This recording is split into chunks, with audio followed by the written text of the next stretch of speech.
Au sommaire de cette édition Religion, pendant 5 jours, les fidèles de la mission chrétienne Le Réma, dirigée par l'apôtre William Ouinsou, ont communié avec le Saint-Esprit à travers un programme spécial de miracle dénommé Impact prophétique. Actualité internationale, EasyJet, nouveau mouvement pour le rébellion du Nouvel An. L'Est de l'Ukraine cherche un semblant de tranquillité. La Turquie et l'Irak ont décidé de renforcer leur coopération militaire contre l'État islamique.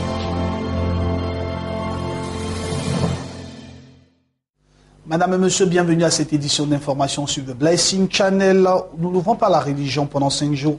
Les fidèles de la mission chrétienne Le Réma, dirigée par l'apôtre William Ouinsou, ont communié avec le Saint-Esprit à travers un programme spécial dénommé Impact prophétique. L'apothéose a été un moment d'enseignement très bien donné par l'orateur principal, le prophète Edwin Brookman.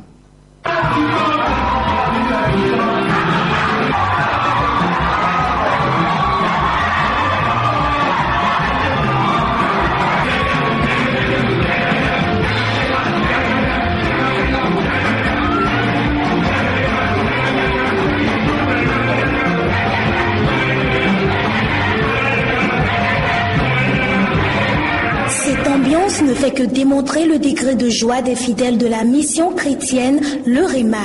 5 jours au cours desquels l'apôtre William Ouinsou et les fidèles de la dite mission ont touché du doigt les miracles opérés par Dieu. En apothéose à ce programme dénommé Impact prophétique, l'orateur principal, le prophète Edwin Brookman, venu du Ghana, a prêché sur le thème La puissance de la parole, un thème tiré du livre de Proverbes 18, 20 à 21.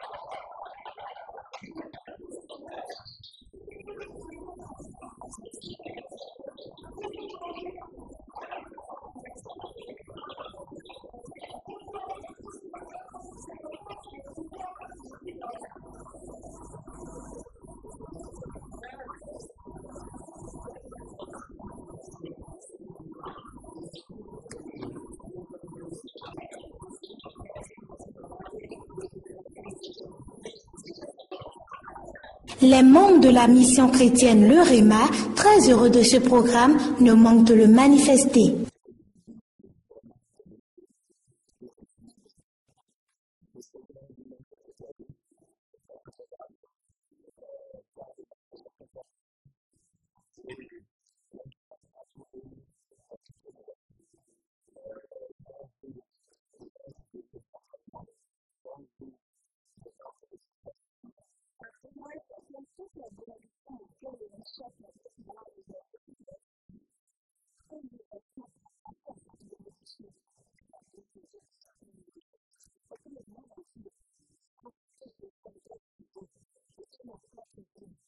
L'apôtre William Ouinsou a saisi cette occasion de culte spécial pour honorer son père spirituel, le prophète Edwin Brookman, et recevoir également sa bénédiction.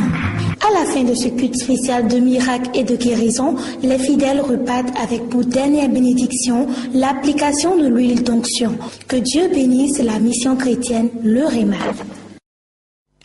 Nous restons toujours au Bénin. Parlons cette fois-ci de la 10e édition du programme spécial dénommé Noël pour tous, organisé par l'ONG Divine Love Foundation du Bénin, dirigé par le révérend docteur David Chaou, qui a fait des heureux pendant ces fêtes de Noël au Bénin. Ce sont plusieurs enfants qui ont reçu des dons pour la Noël, une très belle initiative qui permet d'apporter de la joie et manifester l'amour aux enfants défavorisés. Reportage signé BeniTV Bénin.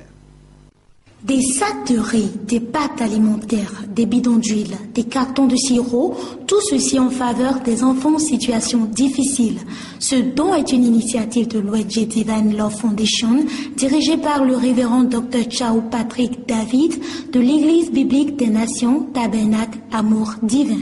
Nous sommes réunis ici une fois encore à la salle Agora du centre de promotion artisanale de Cotonou pour célébrer l'amour. Chaque année, avant la fête de Noël, nous organisons Noël pour tous.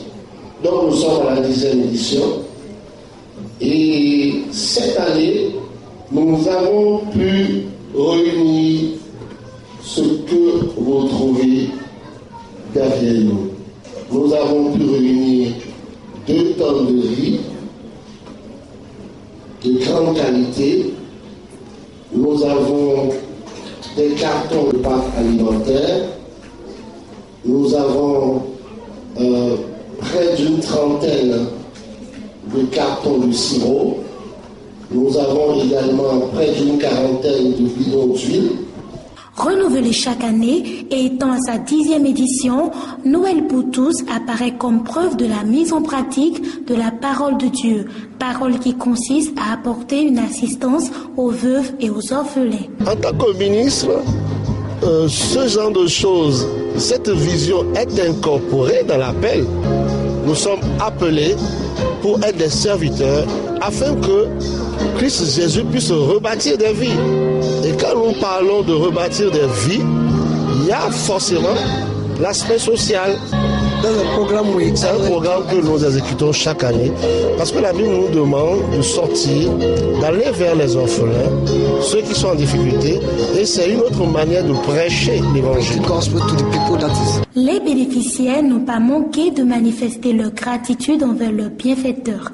Ils promettent faire bon usage de ces dons. Particulièrement cette année, vraiment, on est très très émus, on est vraiment contents parce que la crise qui sévit, on ne s'attendait pas à un si grand cadeau. Vraiment, nous sommes contents et nous bénissons le Seigneur et nous demandons encore à Dieu de leur donner la force qu'il faut pour que l'année prochaine soit encore plus grand.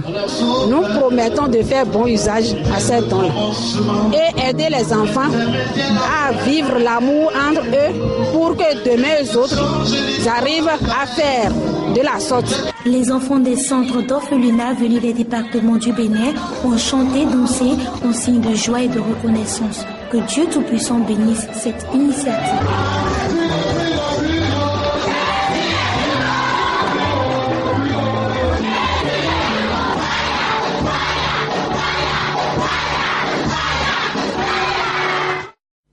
Actualité internationale, Noël sanglant en Libye, une vingtaine de soldats ont perdu la vie lorsque des miliciens islamistes ont lancé l'assaut contre un terminal pétrolier qu'ils ont tenté de contrôler. Il faut rappeler que la Libye aura du mal à retrouver la calmie. La bataille pour le contrôle de terminaux pétroliers et d'une centrale électrique faisait rage cette semaine dans l'est de la Libye. Selon des responsables, au moins 22 soldats ont été tués par des miliciens islamistes hier dans cette région où les forces du gouvernement, reconnues par la communauté internationale, s'opposent au gouvernement lié au groupe Aube de la Libye, proche des islamistes. Un groupe qui a tiré plusieurs roquettes en direction des terminaux d'Al-Cedra et Ras Lanouf. Un réservoir a pris feu. Parallèlement, les miliciens ont mené une attaque surprise sanglante contre les militaires chargés de surveiller une centrale électrique à l'ouest de Sirte. La Libye a plongé peu à peu dans le chaos après le renversement de Mouammar Kadhafi en 2011. Chaque semaine, des centaines de migrants tentent d'escalader les hautes barrières entourant les enclaves espagnoles d'Afrique du Nord, surveillées respectivement par environ 600 gardes. Un tout petit bout d'Europe en Afrique. Au nord du Maroc, l'enclave espagnole de Melilla est l'un des 2 seuls territoires européens, avec Ceuta, à partager une frontière avec le continent africain. Ce triple grillage de 7 mètres de haut, des milliers de candidats à l'immigration rêvent de le franchir. J'avais un peu d'argent, je l'ai caché, j'avais mon téléphone, je l'ai mis dans mon caleçon, attaché mes griffes. Arrivé maintenant, ils ont dit Yalla, Yalla, ça veut dire allons, c'est le moment. Donc les 200 personnes sont lancées. On court maintenant, grou. Près de 20 000 Africains ont tenté d'escalader le grillage en 2014 et d'échapper à la police des frontières espagnoles. Une police accusée de violer la loi internationale en frappant les immigrants et en expulsant certains sur le champ. Ils blessent les migrants. Et puis aussi, ce qu'on observe, ce sont des mesures d'expulsion à chaud, sans la moindre procédure administrative. Simplement, ils ouvrent la porte de service de la barrière et ils rejettent les migrants. Certains risquent leur vie en voyageant clandestinement, en bus, en camion ou en bateau. La plupart veulent rejoindre d'autres pays comme la Grande-Bretagne, la France ou l'Allemagne. L'Espagne demande donc l'aide de l'Europe et en particulier une politique commune d'immigration. Les problèmes d'immigration de Melilla ne concernent pas seulement Melilla ou Nador, de l'autre côté de la frontière, et pas seulement l'Espagne et le Maroc. C'est un problème pour toute l'Union européenne. Ceux qui arrivent à franchir le grillage sont dirigés vers un centre d'accueil provisoire où ils attendent de savoir s'ils sont autorisés à se rendre en Espagne. Malgré des conditions d'hébergement précaires, à leurs yeux, c'est toujours mieux que la misère et la violence qu'ils ont laissées derrière eux. Ici, nous mangeons bien, on est tellement bien. Tout ce que nous on veut, on nous donne. On est bien. Depuis que je suis né, c'est la première fois dans ma vie que je me sens à l'aise. 2000 immigrants sont entrés à Melilla ces 12 derniers mois en franchissant le grillage. D'autres, bien plus nombreux, n'ont pas réussi, mais sont déterminés à réessayer. L'Union européenne doit annoncer en 2015 de nouvelles mesures de renforcement de ses frontières. Comme annoncé dans les titres, EasyJet, nouveau mouvement pour le réveillon de Nouvel An. Il faut le dire, le trafic de la compagnie aérienne EasyJet enregistré le vendredi dernier peu de perturbations du fait de la grève des hôtesses et aussi des stewards, avec 38 vols annulés sur la seule journée. Mais les syndicats ont annoncé de nouveau un autre mouvement pour le réveillon. La position de la direction, c'est le silence et le mépris, comme on a l'habitude de le vivre. Donc pas de retour de la compagnie, aucune volonté de négociation. Et c'est la raison pour laquelle le mouvement est reconduit. Nous avons déterminé les dates.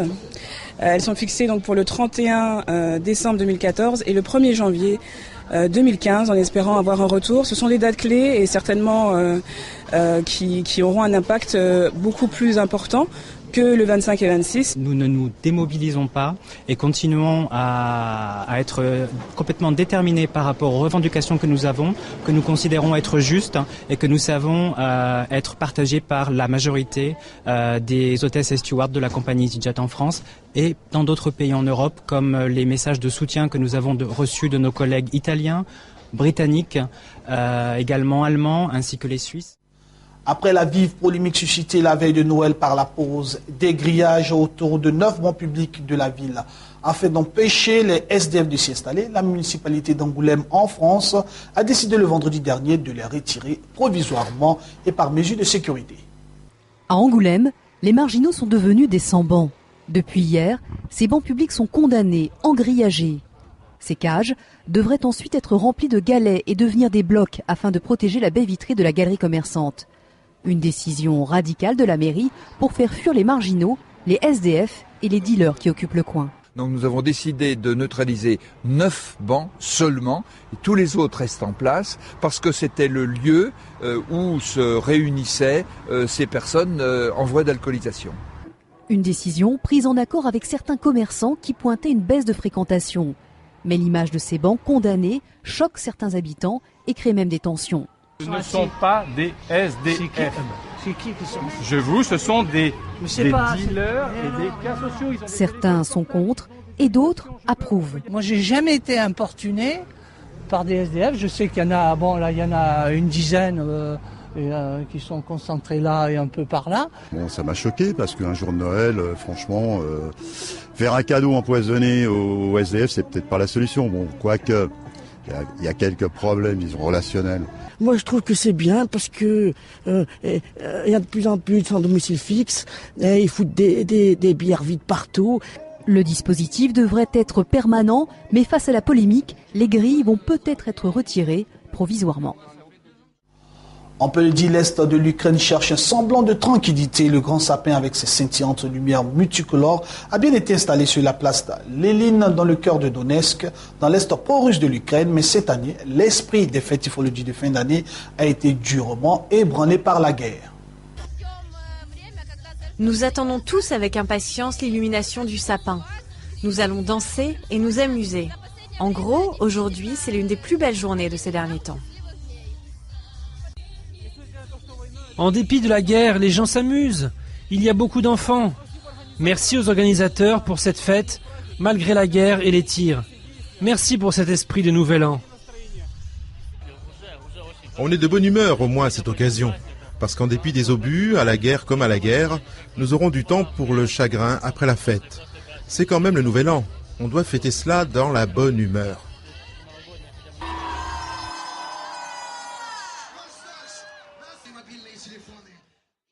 En Syrie, plusieurs civils tués et des blessés ont été enregistrés dans les bombardements gouvernementaux dans cette nation contre les djihadistes.